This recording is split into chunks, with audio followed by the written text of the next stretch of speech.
Kakalabas lang ng Pentagon ng kanilang unang mga file tungkol sa UFO na may higit 100 at 60 dokumento at bidyong hindi pa nakita tungkol sa mga hindi maipaliwanag na pangyayaring panghimpapawid. At ang ilan sa mga bidyo ay talagang mahirap ipaliwanag. Bilang 16, sisimula tayo sa isa sa pinakamaikling clip na 5 segundo lang ang haba. Pumikit ka lang at baka hindi mo mapansin ang madilim na bagay na hugis tabako na humaagibis sa frame mula kaliwa papuntang kanan. Ayon sa paglalarawan ng Pentagon, ang video ay naitala ng isang infrared sensor sakay ng isang platapormang militar ng US noong Mayo 2022.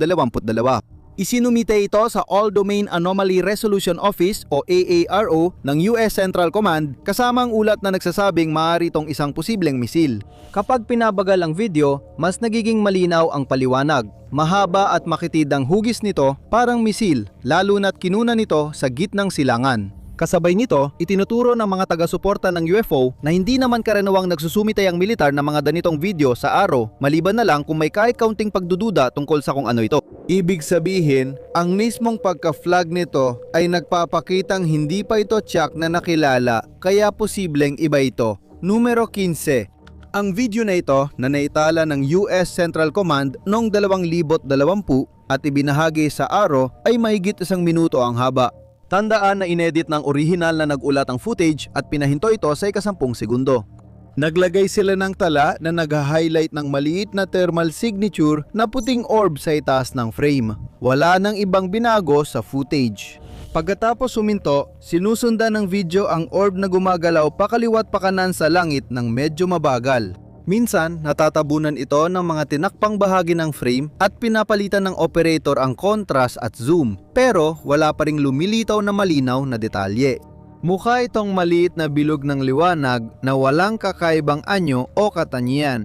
Karamihan sa mga video sa UFO files tulad nito, kuha gamit ang kamera na hindi para sa high resolution recording. Samantala, ang mga naniniwala sa alien ay maaring sabihing ito ay posibleng sasakyan mula ibang galaxy dahil sa kakaibang galaw at hindi malinaw na hugis. Pero ang mga nagdududa ay madaling ituro na ang UAP na ito ay maaaring kahit ano, mula sa isang weather balloon hanggang sa isang piraso ng lumulutang na basura sa hangin tulad ng isang wedding lantern na tinatangay ng hangin. Numero 14. Marami sa mga declassified na video ay naganap sa ibabaw ng mga anyong tubig katulad ng PR-20. Ito ay nakunan sa ibabaw ng Golpo ng Oman noong 2024 at isinumite sa araw ng US Northern Command. Maikli lang ang clip na ito, 21 segundo at may kasamang mission report na naglalarawan ng bagay na may patayong baras sa ilalim na dumadaos-dus lang sa ibabaw ng tubig. Sabi ng nag-ulat, maaring reflection lang ng bagay na gumagalaw sa ilalim ng tubig ang UAP. Iyon ang magpapaliwanag sa bilis at kilos nito. Inilarawan ng Pentagon ang anomalya bilang baliktad na luha na nanatiling halos nasa gitna ng saklaw ng sensor sa buong clip. Kumikilos ito sa tuwid at malinis na linya sa frame na may malinaw na parang baras na nakausli mula sa base. Ipinupunto ng mga UFO enthusiasts na maaring ito ay isang halimbawa ng tinatawag na jellyfish UFO. May mga naunang ulat ng ganitong hindi kilalang sasakyang panghimpapawid, ngunit para sa mga nagdududa, posibleng ito ay lobo o pinagsamang mga lobo. Sabi nila, mabilis lang tingnan ang galaw ng bagay dahil sa paraan ng pagkuha ng video na nagdudulot ng parallax effect na nakakaapekto sa pagtingin natin sa gumagalaw na imahe. Ano sa tingin mo? 13. Ang video ay mula Hilagang Amerika at ipinasa ng kagawaran ng hukbong katihan. Halos 2 minuto ito at kabilang sa pinakabagong file na kinunan noong 2026. Sa unang mga frame, nakatutok ang kamera sa tila drone. Biglang may puting heat signature na mabilis dumaan mula kanan papuntang kaliwa ng screen. Inayos agad ng kamera ang posisyon, sinusundan ang anomalya at ina-adjust ang field of view. Sa puntong ito, 2 malinaw na parang heat na bilog ang lumilitaw, magkadugtong at sabay gumagalaw. Halos 2 minuto, sinusundan ng kamera ang anomalya. Nag-zoom in at out kaya parang nag-iiba ang laki ng mga bilog sa perspektibo. Napansin ng mga analyst sa footage ang tila usok o exhaust plume na sumusunod sa bagay na maaring magpahiwatig sa tunay nitong pagkakakilanlan. Ayon sa mga eksperto, ito ay uri ng eroplano na may bakas sa likod. Ngunit hindi ganon katiyak ang susunod na video. Bilang 12, mas mahaba ang PR-44 na may mahigit 5 minuto kumpara sa karamihan ng mga video ng Pentagon. Isinumite ito ng US Central Command at kuha noong 2020 sa di tinukoy na lugar sa Arabian Gulf. Kahit walang pasalita o nakasulat na paglalarawan, nagbigay ang Pentagon ng detalyadong komento. Walang nangyari sa unang 30 segundo pero pagkatapos ay may lumitaw na dikilalang bagay. 3 minutong sinundan ng kamera ang anomalya, inilalagay ito sa gitna ng frame habang inaayos ang contrast at zoom. Sa huli, itinigil ng kamera ang pagsubaybay sa UAP bago ito umalis sa frame. Nakakuha ng pansin ang haba ng video dahil ayon sa ilang analyst, hindi ito susubaybayan ng ganong katagal kung hindi ito kakaiba o dapat bantayan ng operator. Ayon sa iba, kahit may zoom at contrast adjustments, hindi pa rin luminaw ang video. Malabong puting bilog lang ito kaya may puwang pa para sa paliwanag gaya ng drone o lobo. Bilang 11. Susunod, tingnan natin ang tinawag ng Pentagon na PR-36. Isa na namang hindi pa nare-resolve ang UAP ang nakita ng infrared sensor sakay ng isang sasakyang militar ng US noong 2020 sa gitnang silangan. Ang video ay sinamahan ng isang nakasulat na ulat na binanggit ang isang solidong puting bagay na gumagawa ng hindi pangkaraniwang galaw sa ibabaw ng tubig. Matindi ang pagkakaredak ng footage, may malalaking itim na kahon na tumatakip sa halos lahat. Pero makikita pa rin ang isang anomalya na lumilitaw sa kaliwa matapos ang 5 segundo. Ang bagay ay parang maliit na puting itlog na orb. Pinapalitan ng operator ang camera settings at minsan nawawala sa paningin ang bagay bago ito muling makita. Halos 2 minuto, dahan-dahang lumulutang ang UAP sa langit habang hirap ang kamera itong tutukan. Mahirap matukoy ang bilis at direksyon dahil laging iniikot at ina-adjust ng operator ang kamera para sundan. Habang umuusad ang clip, nag-zoom in ang operator kaya lumaki ang bagay at tuluyang nawala sa taas ng frame bago matapos ang video. Ayon sa mga UFO researcher, kakaiba ang hugis nito at wala itong malinaw na pakpak, palikpik o pangtulak. Hindi ito katulad ng karaniwang sasakyang panghimpapawid. Pero ayon sa mga nagdududa, marami raw paliwanag gaya ng lobo, parol, satellite, drone at iba pang lumilipad na mukhang kakaiba sa kamera. Bilang 10, ang file PR-26 ay naitala noong Oktubre 2023 sa isang lugar sa paligid ng United Arab Emirates. Ito ay 43 segundong video na may kasamang PDF bilang patunay na may nakita silang UAP habang nasa misyon. Ipinapakita sa clip ang isang maliit na puting bagay na mabilis na gumagalaw papunta sa kaliwang bahagi ng frame habang nahihirapan ang kamera na sundan ito. Sa uli, huminto ang kamera sa pagsubaybay sa bagay na yon na biglang nawala palabas ng larawan.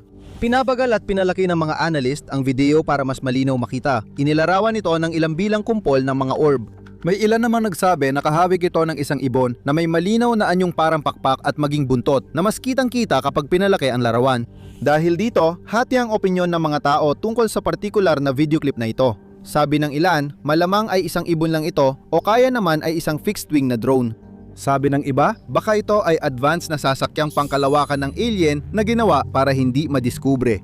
Numero siyam. Heto ang isa pang maikling video clip na isang iglap lang at baka hindi mo mapansin, ngunit nakita ito ng US militar at inisip na interesting na ibahagi. Ang clip na may label na PR-31 nakuha sa Syria noong 2024 ay nagpapakita ng aerial view ng isang estruktura, maaring tirahan o gusaling militar. 5 segundo lang ang video, pero unang segundo lang ang mahalaga. Makikita rito ang kakaibang visual na anomalya na mabilis at hindi pantay gumalaw sa taas ng screen bago tuluyang mawala. Ayon sa Pentagon, makulay ang anomalya, ngunit sa original na ulat, ito'y hindi pantay at irregular na bola ng puting liwanag. Sinabi nilang may parang silaw ng liwanag o halo effect habang dumadaan ito. Mabilis na isinantabi ng mga nagdududa ang video na ito bilang isang simpleng lens flare lamang at maaaring iyon nga ang pinakamakatwirang paliwanag sa nangyari rito. Sabi ng mga tao, kadalasan mas predictable ang galaw ng lens flare. Pero ang isang ito, tila gumagalaw pataas at pababa bago ito mawala sa frame na maaaring magpahiwatig na may iba pa sa likod nito. Kagiliw-giliw, ang insidente ay nakunan din sa 2 pang video na inilabas ng Pentagon, ang files PR-32 at PR-33. Pareho lang ang ipinapakita nila pero magkaiba ang anggulo. Sa video PR-32, mapapansin din ang kakaibang penomenang parang flare na may kurbadong sinag ng liwanag na halos parang halo sa itaas ng video bago ito tuluyang nawala. Samantala, ipinapakita ng PR-33 ang anomalya mula sa itaas. 2 hindi regular na kahel na hugis ang kumikislap sa likuran at agad naglaho. Madaling ipaliwanag ng mga nagdududa ang isang visual na anomalya pero tatlong magkaibang fenomena mula sa tatlong magkahiwalay na kamera sa parehong oras ay mas mahirap ipaliwanag. May ilang tagahanga ng UFO na nagsasabing baka ito ay isang mabilis na sasakyang lumilipad sa lugar. Numero 8. Isa pang video na naging sentro ng diskusyon online ay ang File PR-35 kaugnay sa hindi pa nareresolbang ulat ng UAP mula Gresya noong Oktubre 2023. Batay sa mission report, may nakita silang maliit at bilog na UAP na lumilipad sa ibabaw ng karagatan. Mapapansin ang hindi pa matukoy na bagay ilang segundo mula simula ng video na tila mabilis na dumaraan ng diretso. Tandaan na ang tanawin ay mula sa itaas, tanaw ang dagat. May ilang bagay ding pumapasok sa frame gaya ng mga bangka o sasakyan. Gayunpaman, masyadong mabilis ang anomalya para maituring na anumang sasakyang pandagat. Mabilis itong gumalaw papunta sa baybayin, ngunit habang nagbabago ang tanawin mula sa tubig papunta sa lupa, nagiging imposibleng masundan ito. May mga clip sa file na nagpapakita ng mga bagay na biglang nawawala sa gitna ng frame na parang basta na lang naglaho. Mulay, hindi nagbibigay ng malinaw na detalye ang malabong kuha tungkol sa anomalya, kaya mahirap malaman kung ano talaga ang nakikita natin dito. Sinasabi ng mga nagdududa na maaring ito ay anumang bagay na gawa ng tao. Itinuturing ng mga UFO enthusiast na ebidensya ang mabilis na galaw at kakaibang pagkawala nito sa paningin na posibleng nagpapakita na hindi ito ordinaryong bagay. Marami rin ang nakapansin na unang nakita ang bagay na ito sa ibabaw ng tubig na siya ring kaso sa marami pang ibang anomalya na nauhanan ng kamera sa iba pang mga file. Numero 7. Isa pang misteryosong bagay ang makikita sa video PR 28 na iniulat na nakuhanan sa ibabaw ng Greece noong Enero 2024. Maiksi ang video na ito pero napaka-interesante sa ilang dahilan. Sa panimula, may kasamang hiwalay na mission report na naglalarawan ng pagkakita sa hugis diamanteng bagay. Idinagdag nila na ito ay gumagalaw sa bilis na 434 na knots o 500 milya bawat oras. Pinakakagiliw-giliw na bahagi ay natutukoy lang ito gamit ang SWIR o Shortwave Infrared Sensor. Sa unang 10 segundo na hati, ang screen sa electro-optical at SWIR views. Lumitaw ang isang mapusyaw na bahaging may kaiban malapit sa gitna ng nahating frame. Mabilis itong lumipat sa buong screen ng SWIR na nagpapakita ng baligtad na hugis luha at patayong tuwid na masang nakasabit sa ibaba. Bago umabot ng 1 minuto sa video, sinubukang ilipat ng operator sa visible spectrum, ngunit nawala ang bagay. Pagbalik sa SWIR, hindi na rin nila ito nakita, literal na naglaho sa ere.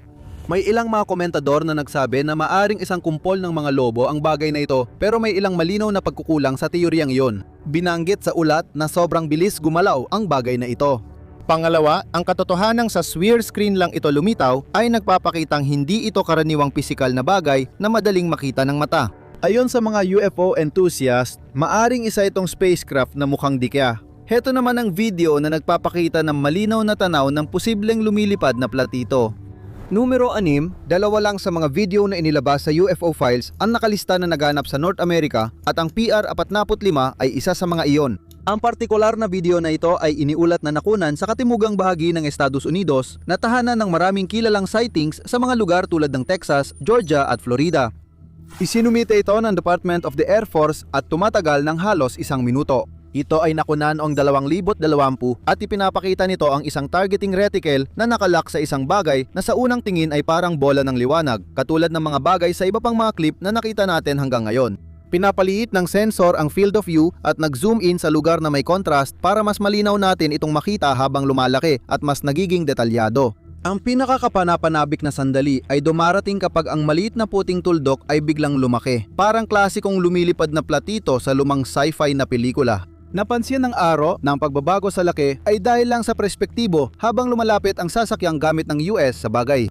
Sa alinmang kaso, kakaibang hugis bago lumabas ang anomalaya sa frame. Hindi ito kamukha ng kilalang sasakyang panghimpapawid kaya nagdulot ito ng maraming spekulasyon at diskusyon online tungkol sa kung ano talaga ang bagay na iyon. Panglima, karamihan sa mga UFO file ng Pentagon ay nagpapakita lang ng maliliit na puting orb o malabong hugis na mabilis na gumagalaw sa frame. Madalas drone, ibon o lobo lang ang mga yon pero itong isa, kakaiba talaga. Ang file PR-47 ay isinumite ng US Indo-Pacific Command at nakunan noong 2023 sa bandang Japan. Tumagal ito ng halos 2 minuto at kahit walang masyadong nangyari, marami pa ring diskusyon online dahil sa kakaibang katangian ng anomalya. Ayon sa Pentagon, binubuo ito ng tatlong magkakaibang bahagi na tila nananatiling nakapirmi ang posisyon at oryentasyon sa isa't isa. Nagsimula ang video sa malabong hugis sa malayo. Pagkaraan ng ilang segundo, nag-zoom in ang kamera at lumitaw ang buong anyo ng anomalya. Ang dating inakalang isang hugis lang, lumitaw na tatlong konektadong singsing ng liwanag. Ayon sa Pentagon, nananatili sa parehong posisyon at oryentasyon ang mga hugis habang sabay-sabay silang gumagalaw at sinusundan nito ng kamera hanggang sa biglang matapos ang video. Kahit may paliwanag ang karamihan ng video ayon sa mga nagdududa, wala pa ring malinaw na paliwanag para sa video na ito. Ayon sa ilan, baka visual distortion lang mula sa ilaw ng eroplano o drone ang mga singsing. Para sa naniniwala sa mga nilalang sa ibang planeta, sinasabi nilang ang anyo ng anomalaya na ito ay isa sa pinakamabibigat na ebidensya ng buhay sa ibang planeta sa koleksyon ng mga file. Tulad ng makikita sa susunod na video, hindi lang ito ang tanging kakaibang hugis na nagdulot ng pagtataka sa mga nanood. Pang-apat, ang susunod na video ay naitala at isinumite rin ng US Indo-Pacific Command na yun naman sa East China Sea noong 2024. Isa ito sa pinakamaikling clip sa set, tumatagal lang ng 10 segundo. Tungkol ito sa isang kakaibang nilalang na hindi gumagalaw sa video ngunit may kakaibang itsura na nahirapan ipaliwanag ng mga analyst. Inilarawan ng Pentagon ang anomalaya bilang hugis football na katawan na may tatlong nakausling bahagi, isa patayo at dalawa nakaturo pababa sa 45 degree mula sa pangunahing aksis ng masa. May gitnang masa na may dalawang nakausling bahagi mula sa base at isa pang patayong tumataas mula sa likod. Napansin ng mga analyst na ang anomalaya ay tila tumitibok na may malaalong galaw at may ilang pang nagsabing organiko ang likas na katanghian nito. Naniniwala silang maaring ito ay sasakyang pangkalawakan na kayang baguhin ang grabidad at lumabag sa mga batas ng pisika. Sa mas mapagdudang tingin, maaring maliit lang na sasakyang panghimpapawid o drone nito na nakuha lang sa kakaibang anggulo, kaya nag-iba ang itsura. Sa ganung kaso, malamang na pakpak o stabilizing fin lang ang mga nakausling bahagi at hindi kakaiba o di kilala. Katulad ng ibang video, walang paraan para matiyak kung ano talaga ang anomaliyang ito. Kaya ito tinawag na anomalya. Isa ito sa pinakakakaibang itsura ng nilalang na nakunan sa kamera at naibahagi sa publiko. Isinali pa ng Pentagon reporter ng CBS News na si Eleanor Watson ang clip na ito sa personal niyang listahan ng 6 na pinaka-interesanting video mula sa release ng mga file. Pangatlo, ang file PR-34 ay nakuhanan ng isang plataporma ng militar ng US noong 2023 sa bandang Greece. Isinumite ito sa aro ng US Central Command na may detalyadong ulat ng misyon. Sa ulat na iyon, inilarawan ng isang hindi matukoy na bagay na bumibiyahe sa bilis na humigit kumulang 80 milya bawat oras malapit sa ibabaw ng karagatan habang paulit-ulit na gumagawa ng mga 90 degree na liko. Maraming eksperto at analyst ng UAP at UFO sa internet ang nagsabing isa ito sa pinakakahanga-hangang video kung hindi man ang pinakakahanga-hanga sa set ng mga file at madaling makita kung bakit. Halos 3 minuto ang haba nito at agad nagsisimula ang aksyon nang may lumitaw sa ibabang kaliwang bahagi ng frame. Pagkatapos ay bigla itong lumiko ng matalim na 90 degree, mabilis na pumaling pakaliwa habang patuloy pa rin mabilis ang galaw. Mukhang bigla itong huminto bago muling bumaling pabalik sa dinaanan nito. Habang tumatagal, tuloy-tuloy gumagalaw ang bagay sa screen, pakaliwa, pakanan, pataas, pababa at paulit-ulit humihinto para ayusin ang direksyon nitong di inaasahan. Nakatutok ang kamera sa bagay na tumigil sa paiba-ibang galaw, dumiretso sandali, saka biglang nawala sa paningin. Ayon sa mga nagdududa, ang matutulis na liko, biglang direksyon at tuloy-tuloy na bilis ay maaaring senyales ng drone. May iba naman na nagsasabi na ang kilos ng bagay kasabay ng paraan ng bigla nitong pagkawala sa ere ay nagpapahiwatig na maaari itong isang bagay na hindi mula sa mundong ito. Pag-usapan natin ang isang video na tinawag ng dating US Navy Admiral na kahanga-hanga. Pangalawa, ang PR-48 ay isang 1 minutong 39 segundong clip na kuha ng infrared sensor sa isang US military platform. Ito ay naitala noong 2024 sa isang tila wind farm na matatagpuan kung saan sa rehiyong Indo-Pasipiko. Maikli ang paglalarawan ng Pentagon sa video, tinukoy lang ang isang bahaging may contrast na malayo sa kamera na mukhang mahinang kumikinang na puting orb. Ang kapansin-pansin dito ay hindi kung ano ang hitsura nito, kundi kung paano ito gumalaw. Ang maliit na orb ay lumilipad sa wind farm, umiilag-ilag sa pagitan ng mga turbina na tila mabilis ang takbo. Sa huli, narating ito ang dulo at bumaling pabalik sa dinaanan nito. Ayon kay dating Rear Admiral Timothy Gallaudet, hindi may paliwanag ang video pero tinangka pa rin itong suriin ng mga online analyst.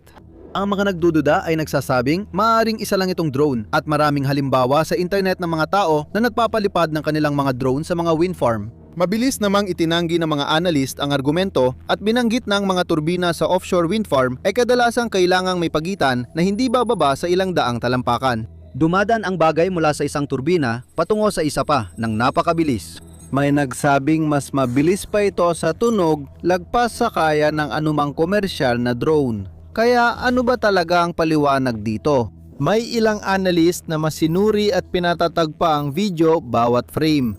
Sabi nila, ang bilis at kakaibang galaw ay maaaring optical illusion lang mula sa paraan ng pag-record ng footage. Ayon sa kanila, ang bagay ay gumagalaw sa tuwid na linya at mas malayo sa mga turbina kaysa sa nakikita sa video.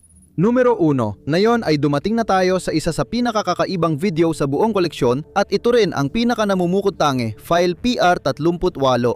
Noong 2013, nakuna nito ng infrared sensor. Walang pasalita o nakasulat na paglalarawan pero nagdagdag ng buod ang Pentagon.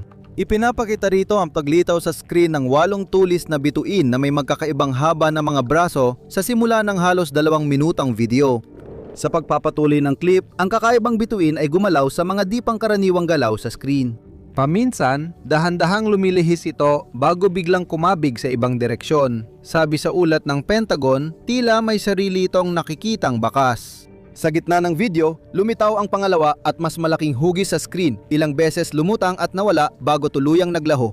Ilang sandali pa, mabilis na umalis ang 8 tulis na bituin sa frame bago matapos ang video. Nagdulot ito ng matinding kasabikan at diskusyon online matapos ilabas. May ilang manonood na natural lang na nabahala sa pagkakita ng kakaibang hugis na tila gumagalaw sa hindi normal na mga galaw. Gayunpaman, agad na nakahanap ng makatuwirang paliwanag ang mga mapanuring analyst para sa buong video. Ayon sa kanila, ang nakikita natin ay hindi isang advanced na alien spacecraft kundi isang parachute flare na ginagamit sa mga lugar ng labanan.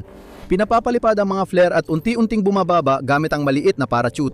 Dahil sa sobrang init ng sunog, madalas silang magmuhang starburst sa infrared camera dahil sa thermal blooming, nakapareho na nakikita sa footage. Maari rin itong ipaliwanag ang ikalawang bagay na parang parachute. Magaan kasi ang mga flare kaya madali silang tangayin ng hangin.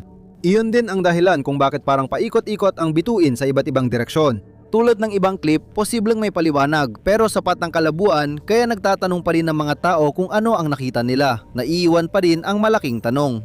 Tayo nga ba ay nag-iisa lang sa napakalawak at walang lamang universo o may iba pa bang nandoon? Ang susunod na paglalabas ng mga file ay maaring magdala ng higit pang mga sagot o mas marami pang tanong. At kung ang mga nakitang ito ay tila nakakabagabag na, ilan sa mga pinaka-nakakakilabot na karanasan sa lahat ng panahon ay may kinalaman sa mga lubos na lihim na lugar. Alamin pa tungkol sa mga UFO na hindi may paliwanag ng militar sa mga pasilidad ng sandatang nuklear ng US at Russia o panuurin mo ito.